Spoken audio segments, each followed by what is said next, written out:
friends, welcome to Beautifully Bookish Bethany.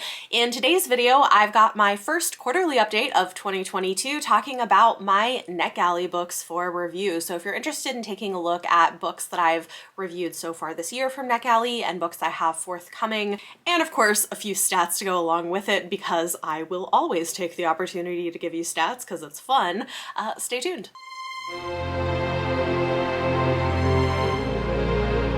Last year I did 3 of these updates and you guys seem to find it pretty interesting.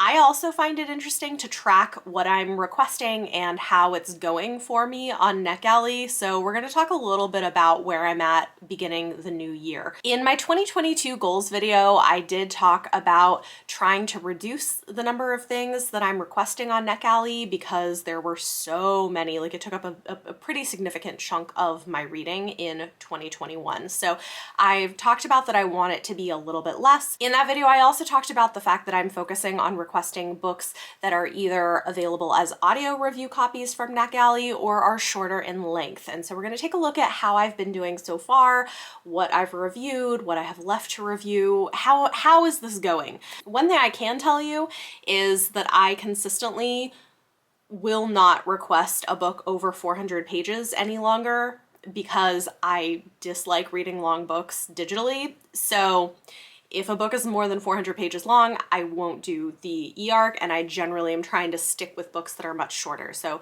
novellas, books around 300 pages or less is what I've been gravitating towards, and I feel pretty good about that. So let's take a look at how things are going for me on NetGalley right now. One thing I see people talking a lot about is their percentage on NetGalley. This is something that does impact how frequently you're approved. So they recommend you keep your ratio of approved and read books to approved and unread books fairly high. They say you should stay around an 80% read rate. I'm doing great on that front. Actually, I'm currently at 91%. The last couple of years, I did a big push to try to get up to date on all of my arcs, and that was pretty effective. I currently only have one outstanding arc that I haven't read yet, which we'll talk about. So I am at a 91% read rate, but also I have read about 400 books from NetGalley altogether. So that means that a change in percentage points requires a lot more books now because math. Doing good on that. The total number of NetGalley arcs I've had approved and unread since January 1st, 2022 is 36. The majority of those are 2022 releases that I was actually approved for last year in 2021, not things that I've newly been approved for in January, although there are some. Since January 1st, I have been approved for 11 titles on NetGalley, which means I had about 25 when I started the year and have since added 11 to that list. And in terms of release dates, these span from January to August, and we'll get into more details about that. Of those 36, 7 of them are audio review copies, so I'm doing a pretty good job making that a more significant part of the books that I'm requesting for review. And of those 36, I have already read and reviewed 11, and one of them I tried reading and ended up DNFing, which means that I currently have 24 books outstanding on NetGalley, which for me is pretty good, to be honest. And of those 24 books that I still need to read, 3 of them I also have physical copies for that were sent to me by the publisher, so I will probably read them that way, not digitally. If you follow my end of month wrap-ups, you know that every month when I'm reading, I'm usually aiming to read about 50% from Black, Indigenous, or person of color authors and at least 25% from queer authors. And so for this year, I've started tracking those identities, looking at the NetGalley books that I'm requesting, and I have to say I'm doing pretty well. I've got some nice charts for you on this part. Of that total number of 36 books, 50% of them are by white authors and 50% of them are by Black, Indigenous, or person of color authors, which is great. So I'm doing pretty well with that.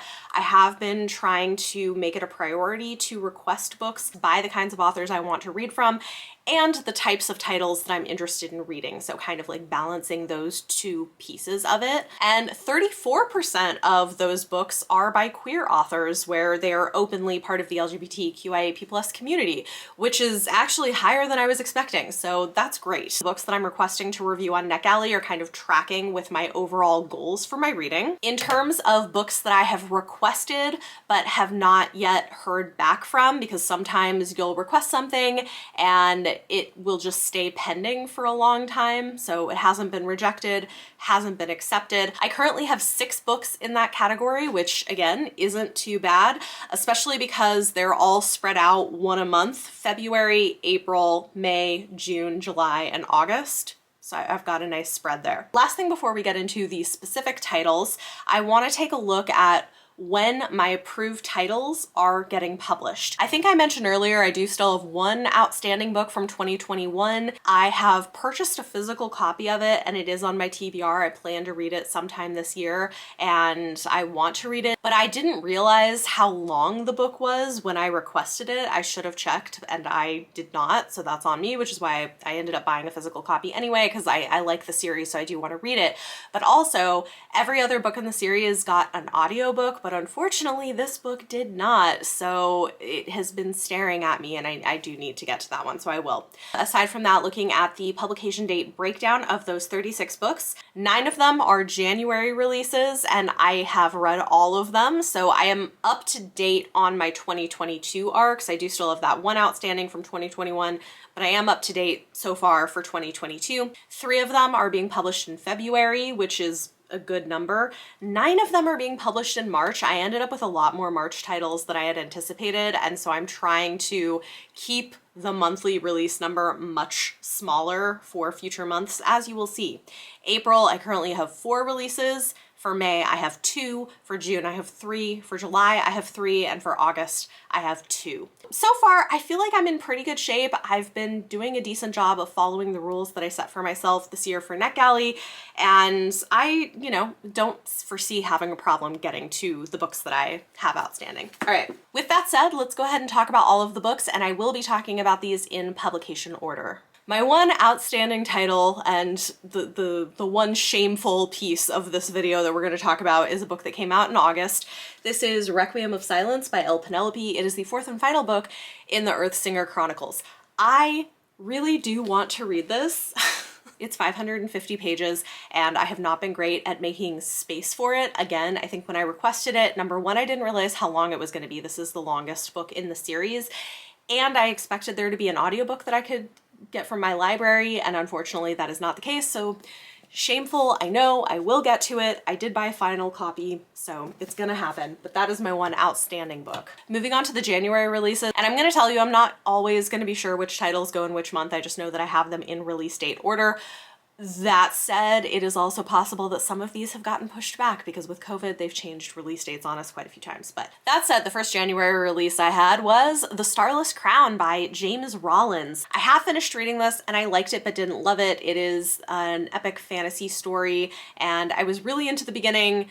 The middle to end kind of lost me with some of the pacing and some of the choices, but your experience may vary. I gave this book 4 stars, and for any of these books, because I'm not going to be doing in-depth reviews like I would in a wrap-up, you can check out my Goodreads, which is always linked in the video description down below, where I do have more lengthy reviews, or I talk about this in my January mid-month wrap-ups. I will link that up above for you. I also read In Every Generation by Kendara Blake. This is a new YA spin-off of Buffy the Vampire Slayer.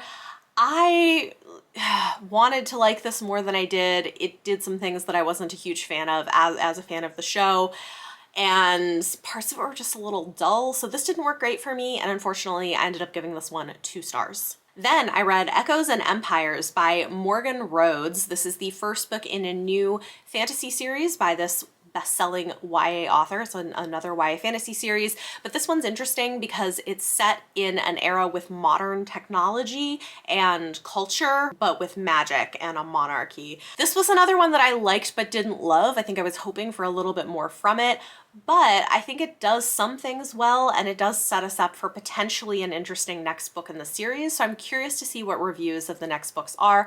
This one I gave 3 stars. For January, I also read The Kindred by Alicia Dow. Dao. This is one where I started reading it as an e-arc and then my pre-order of the finished copy came in, so I finished reading it in my physical copy. I liked this quite a lot. Alicia Dao writes diverse, quirky sci-fi romance for a YA audience, and this book is set prior to the events of Sound of Stars, which was her debut novel, so it's got aliens and class differences and a like mind connection thing. I was a fan of this. I gave it 4.5 stars. Then I had an audio review copy of Electric Idol by Katie Robert, another one that I had pre-ordered. Mixed feelings on this one. This might end up being an unpopular opinion, but I actually preferred Neon Gods. I was more into the relationship dynamics in that one.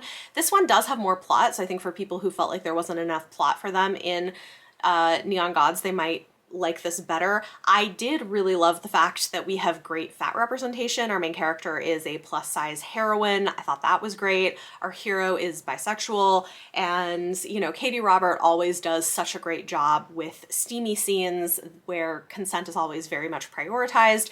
This is a very loose, erotic, modern take on Eros and Psyche's story from Greek mythology. I gave it 3 stars. Then, one of my favorite books that I've had for review so far this year, I read The Bone Spindle by Leslie Vedder. Oh my gosh, this was so much fun. It's one of these ones that I was on the fence about whether to make it a favorite of the year, even though it's not perfect, and I ended up landing on 4.5 stars for it, but it was just a blast. This is being pitched as Indiana Jones meets a gender-bent Sleeping Beauty story, and it is such a good time. Such a good time. I had so much fun with this. It's YA, it's the first in a series, and at the center of the story are 2 girls who are kind of opposites. They're both treasure hunters who are teaming up, and they develop this friendship, and their friendship is wonderful. Like, it's got this great friendship at the center of it, but they each have their own romances. One of the girls is queer, and she like keeps noticing this woman in red who she runs into along their journey, and the other girl ends up developing a romance with the awakened spirit of the Prince Briar Rose, because in this gender flipped version of Sleeping Beauty, it's a prince who needs to be awakened. And yeah, this was a really, really good time. You could tell it was a debut novel. Transitions were a little bit choppy sometimes, and like, you know, things could have been cleaned up, but I just kind of didn't care because I had such a good time with it. So definitely would recommend this one. I gave it 4.5 stars, but one of the best review things from NetGalley I've read so far this year. Then I read The Red Palace by June Her. I had mixed feelings on this one. I wanted to love this because I think June Her is doing some really important work and contributing books in an area that they just hadn't really existed. She writes YA historical mysteries set in early Korea. So this is set in, I want to say like 1700s Korea, and she clearly does a ton of research into the time period, but it's also a murder mystery. I appreciate what she's doing. I appreciate all the history and research and culture and stuff, but I struggled a bit to get through this. It felt kind of slow to me at times, and it uses very formal language that makes you feel a little bit at arm's length from the characters, which could be okay, but I just personally didn't get on great with the writing. But I love the project of what she's doing, and you know, take my review with a grain of salt because other people seem to be really loving this. I gave it 3 stars. Then I had an audio review copy of The Sweetheart Deal by Miranda Liaison. I was also sent a physical copy for review from the publisher. This is a small town contemporary romance that is almost like a Romeo and Juliet type thing with like a marriage of convenience plot to save 2 feuding family businesses. I liked but didn't love this. I think it definitely had its moments where it was cute and charming, and I think I can sometimes be a little bit more critical of the romances that I read if they don't totally work for me.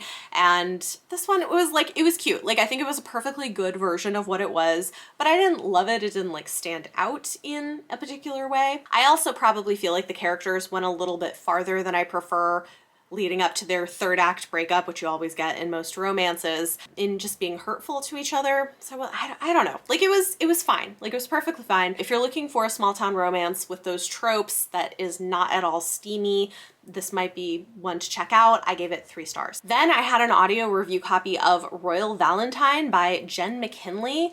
This was an interesting one. It's a novella, so it's pretty short. It's like about 150 pages if you were to read it physically, but it essentially condenses the plot of a full-length romance novel into a novella, and I'm not sure that totally worked for me. Like, I like the idea here. And I think this is the kind of book that I wouldn't necessarily push you away from. I think it can serve as kind of a good palate cleanser in between other books. If you're looking for something just short and kind of cute, this could fit the bill. But I didn't love it, and I didn't find the romance super believable, particularly because of the way the conflict is set up. She has a traumatic past that makes her have big trust issues with lying, and then he has lied to her about his identity because it turns out he's from the British nobility, and it kind of just glosses over that at the end. So I was like, oh, okay. So it had its moments, but I didn't love it. I gave it 2.5 stars. Also, I think Royal Valentine is the first of the February books for review, so that one is a February release. The other February release that I've already read is Reclaim the Stars. This one is a short story anthology. It is sci-fi and fantasy stories from 17 Latinx YA authors, edited by Zoraida Cordova. I really like this. As with most of these kinds of anthologies, I enjoyed some stories better than others, but overall, I think it's a really solid collection, and there are some standouts. I gave this one 4 stars. Also coming out in February is The Girl Who Fell Beneath the Sea by Axio. This I just got approved for an audio review copy, so I'll be listening to that on audio. It's a YA fantasy story with this really gorgeous cover that is some kind of a retelling of mythology. I don't remember exactly, but I've heard some good things about it. It's coming out in February, and I'll be listening to that one pretty soon. And then the final February release is one that I am currently reading. This is The Good Girl's Guide to Rakes by Eva Lee. It's a historical romance following a girl who has always kind of towed the line, done what she's supposed to, but wants more for herself, and a rake who has to marry a proper woman. And so she offers to introduce him to polite society if he will secretly take her to the London Underground. And I'm like 30-something% of the way through. So far it's okay. It's not my favorite of Eva Lee's books. I've read some books from her that I have really, really loved, and this one is fine. Like, it's not bad. I'm just not that invested in the characters. I think we can safely say that overall, I'm not doing great with my picks. That said, most of these are books that I was approved for last year, so I'm curious to see if the books I'm approved for this year are the ones that I've been more cautious about which ones I request I'll do better with. Although I am more likely to kind of take a chance on an audiobook because they're just easier for me to get through. And so sometimes, especially with the romances or whatever, I don't mind so much if they end up being kind of mediocre, because they're like, especially if they're not very long and they're on audio. I have read one March release. This is another one I listened to as an audiobook. It is Edgewood by Kristen Ciccarelli. So I actually liked this quite a lot. It's got kind of a fairy tale vibe to it. It's about a girl who is a singer and songwriter, but every time she performs, the forest from her childhood kind of like creeps in and is trying to draw it back to her. And so when her grandfather, who has dementia, disappears maybe into the forest, she's determined to go and rescue him, possibly from the Wood King. And there's a curse, and there's magic things, and there's romance, and I really liked it. Also, this one is on the steamier side for YA, although I would call this more new adult or crossover, because the main character is like 19-ish, and it just feels much more mature thematically. as a book, so I wouldn't necessarily recommend this for young teenagers. But yeah, I like this quite a lot. Not a perfect book, but very evocative and thematically rich. I gave it 4 stars. The final March release that I have already tried reading, I ended up DNFing, is The Long Game by KJ Parker. This is a fantasy novella that I tried out. I had never read anything from KJ Parker before, and when I saw this novella available, I was like, oh, cool, I know a lot of people like his writing. Let me give it a try. It was not for me. I did not like it. Also, the whole setup of the world has a lot of misogyny like built into it, and I didn't like the voice or the writing style. Like I tried this, no. So this is the one I DNF'd. With that said, let's move on to the rest of the March releases that I have not yet read, but will be trying to tackle mostly in February. First up, we have All My Rage by Sabaa Tahir. This is her first contemporary novel. I really enjoyed her YA fantasy series, and this one is YA contemporary. It's a dual timeline, one that's historical and one that's present day, following a Pakistani family that immigrates to America. I know she said that this one is really emotional, it's really personal. I've seen people reviewing it and like crying on TikTok, so I feel like she's gonna come for our emotions, but I'm excited to see what she does with a contemporary book. I also have an audio review copy of The Rumor Game by Sonia Cherapotra and Danielle Clayton. I was really excited to see this because I didn't know they were coming out with a new book. They co-wrote it is escaping me the title, but it was a YA duology that they turned into a Netflix series about like ballerinas, like almost like dark Gossip Girl ballerina type thing. And so they are co-writing a new book together that is also kind of like a gossipy YA thriller. Let me look it up because it sounded really good. And I was like, yeah, I want to read that. All it takes is one spark to start a blaze. At Foxham Prep, a posh private school for the children of DC's elite, a single rumor has the power to ruin a life. No one knows that better than Bryn. She used to have it all, the perfect boyfriend, a bright future in politics, and even popularity thanks to her best friend, cheer captain Cora. Then, one mistake sparked a scandal that burned it all to the ground. Now it's the start of a new school year and the spotlight has shifted. Anyway, so it sounds really interesting. It's a social thriller set at an elite school. Like this sounds like it's gonna be right up my alley, so I'm excited for that. I've also got By Any Other Name by Lauren Kate. This is an adult contemporary romance about an editor and her hate to love relationship with her best-selling author. So that one sounded like it could be a good time. I've also got Lake Lore by Anna Marie McLemore. I don't know a ton about this. I don't feel like the description gives us a whole lot, but Anna Marie McLemore writes a lot of like atmospheric, magical realism, queer, sad books. And this one is about 2 teenagers who somehow I think ended up in like a world under a lake. I don't know. It's probably gonna make me cry. It'll be fine.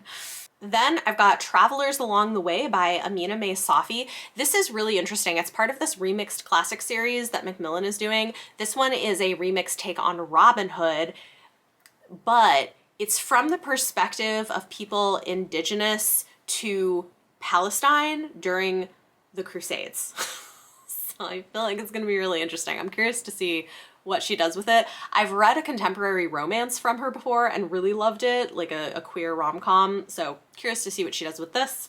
And then the final March release is one I have a physical ARC of. This is The Resting Place by Camilla Sten. It's an adult thriller translated from Swedish about a woman with face blindness who sees the murder of her grandmother.